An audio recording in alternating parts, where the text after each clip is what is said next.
মুখ্যমন্ত্ৰী হিমন্ত বিশ্ব শৰ্মা ডাঙৰীয়া এতিয়া সময় 10:40 হৈছে ৰাতি 10:40 ধুবুৰী জিলাৰ এইডোখৰ ঠাইৰ নাম কি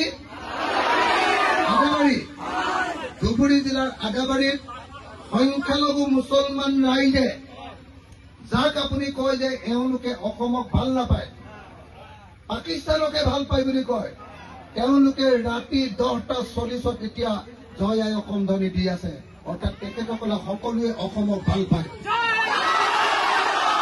জয় আই অসম